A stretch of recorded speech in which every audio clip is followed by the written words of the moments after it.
Canada's Simon Whitfield nearest to us with number 1. Whitfield just became a father in the last few weeks with the birth of his daughter Pippa Catherine, and he's been in some great training over the last couple of months. Whitfield renowned for his running abilities, but he's had some great swims here, and it's a no wetsuit swim today. You've got to believe that Stefan Poulat likely going to be one of those men pushing the pace here. It's a 2-lap, 750 meters per loop. And that is Poulat out of the water for the swim preem. Whitfield just behind him, seconds behind as the men go back into the water right there. Sven Rieder having a great swim as well. Vladimir Polokapinko back through, heading into the water. A huge group of men heading through. Brad Kullefelt back in about 23rd or 24th spot along with Brent McMahon. And that is Whitfield right there, who right now is leading this swim, and that is a new Simon Whitfield. He has worked for 2 years to become known as a swimmer, and it looks like right now he might be getting the dividends of all that hard work as the Canadian gold medal Olympian right now comes to the final stages. And in fact, it is Whitfield, 18:20 out of the water. Stefan Poulat out just behind him as well. Vidal from France into that group. Sven Rieder out of the water. You can see Clark into that group as well.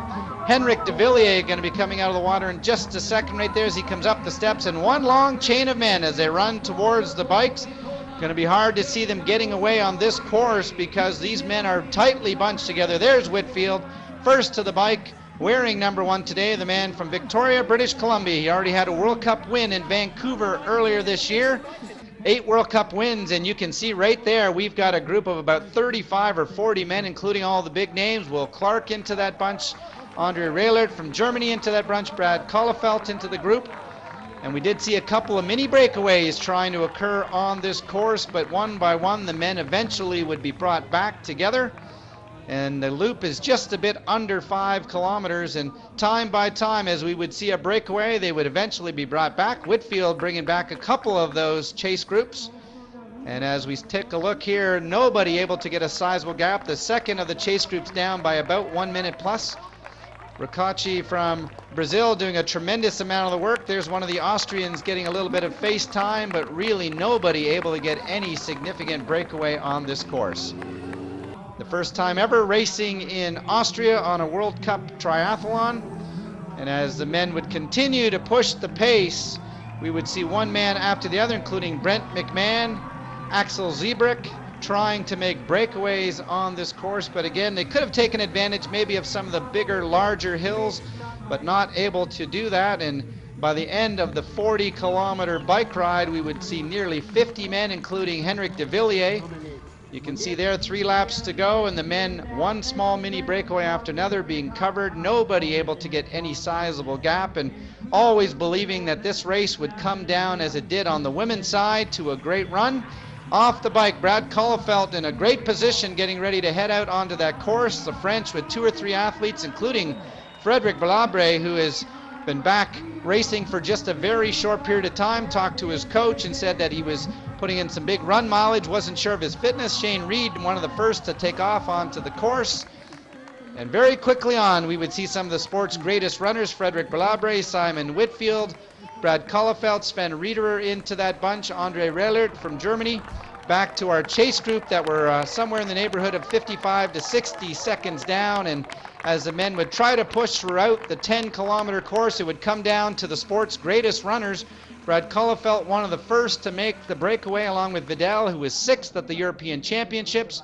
But one by one, Whitfield and Sven Rieder eventually would bring them back. Will Clark also into that group trying to hang on, and there's Clark showing the fatigue. Eventually, you would see young Rank, the German, who's starting to show some great promise, fall off the pace, and there as well, the man in green from South Africa who had a win earlier this year, Henrik de Villiers. But as the athletes started to go through the later stages of the 10-kilometer run, the supreme runners of the World Cup race eventually would start to take their toll. The Austrians cheering for their men, but Hovarth and Berger not able to get the job done. And Whitfield eventually would start to make his sprint away. Frederic Belabre would claim second and Brad Kullefelt third, but Simon Whitfield would take World Cup win number 9 in his illustrious career as the Canadian father takes the gold, 1:42.56, 29:11 for the 10K run. Frederic Belabre in second, Brad Kullefelt in third, And Sven Riederer, the Olympic Games bronze medalist, would settle for 4th here in Kitzbuhel, Austria. Fun to be back. You know, the last couple of years I worked on my swimming and I won the swim dream today. So that was fun to do. Really worked on that, and then, you know, you start to wonder, will your run be there? And it certainly was today, so that was fun. That was great fun. It was a surprise because I think that I was a little bit not in good shape today, but it was a good thing to see how I am, and I think I'm good. The race was so hard. It was quite a good race. Had a reasonably good swim. I was sort of in that first pack out of the water, and we pushed the pace at the start of the bike, but it kind of all come together, and you know, I had a good second transition. I was one of the first off the bike and pushed the pace from the start, but the feeling wasn't great, but you know, I'm still happy with the 3rd place today. 3 men we'll likely see at the World Championship near the podium: Whitfield, Balabre, and Brad Collefelt from Australia.